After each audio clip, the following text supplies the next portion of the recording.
Hey everybody, welcome to the TPRAH Matinee Shiur. It's been a long time since I've done one of these, like really, a really long time. And I used to do them all the time because I love Torah, I love Judaism. I've been hanging around a long time, I've done some learning. I feel obliged to share with you, and so I do.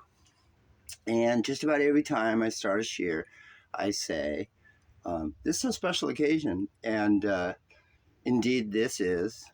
Since the last time I gave a shiur, I've acquired this motorhome and just a beautiful new wife to travel with, and a big old dog, and I'm trying to live like a Jew. So it's Pesach, and Pesach is the celebration of our freedom. And today I'd like to talk about the nature of freedom. I'd like to talk about the nature of goodness and hashkach pratit. So that's a big, heady menu, and we're going to tie it all to Pesach.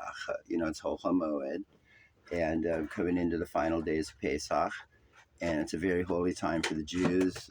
We've been enjoying the matzah, various food restrictions, for lack of a better word, that force us to focus on holiness.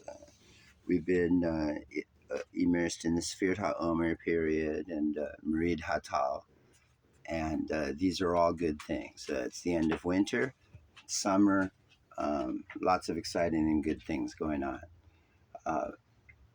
And in order to benefit from the goodness and the wonder of this time of year, person needs to really look at work on their attitude and their expectations, what they would like to achieve, and what they can do in the absence of the ability to actually achieve the very thing that they want to do. Myself, I'm an Orthodox Jew, and I left a large community, about 9 years ago. Hey, there's Kabbalah.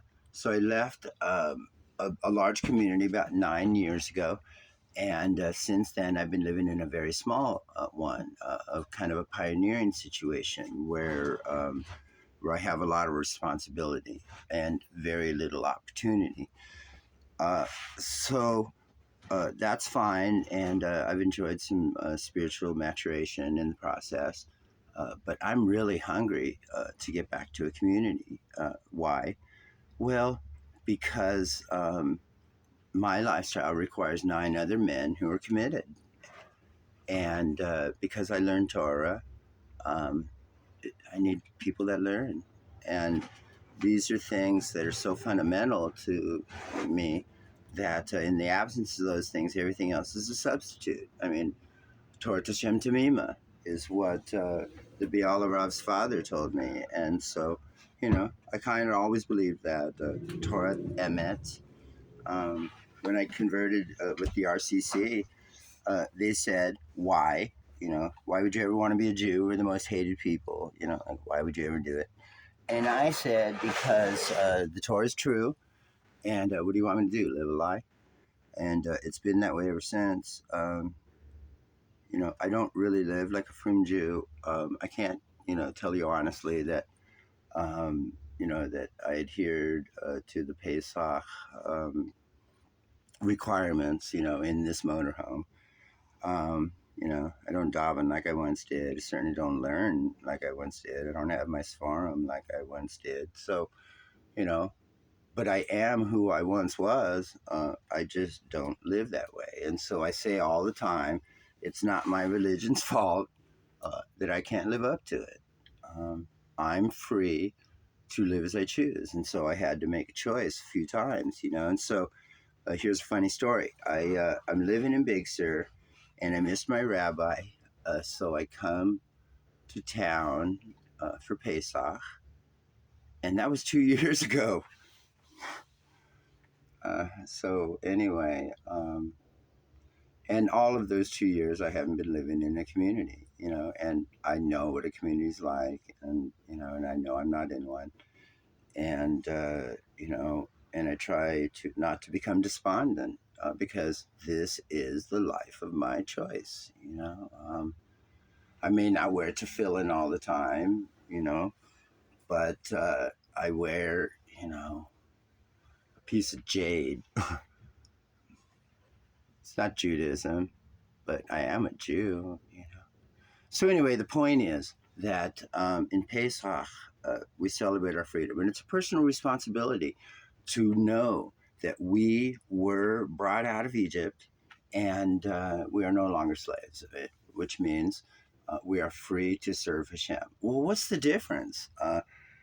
You know, either you're a slave to the Egyptians or you're Eved Hashem, right? A slave to Hashem. Well, there's a significant difference. A significant difference. And fortunately, through AA and other 12-step programs, I came to believe in a higher power, some sort of controlling energy force thing. And when I was down in Big Sur, they had more of a earth-bound approach to it, but it was still that there's a guiding force in this world. And I've learned that sometimes if I just sit tight, something better than what I was hoping for happens. And I find that I'm sitting on a lot of opportunities now that require me to do work, and I'm lazy, and I know that. But if I work, I'll achieve significant results this year. And so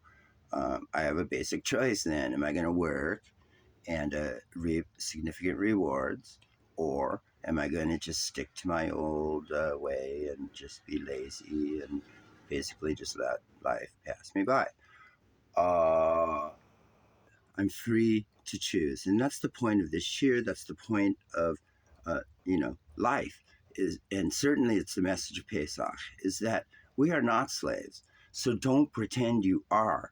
If you find yourself in a situation that isn't satisfying to you, perhaps you need to spin your head a little bit and make it satisfying. The problem for me is that I have an idea of what I want in life, and I live in kind of a black and white world, and so I won't be able to be happy unless my conditions are met. Well, that's not how life works. And so I just have to grow up. I've been alive a long time, I've been a Jew a long time.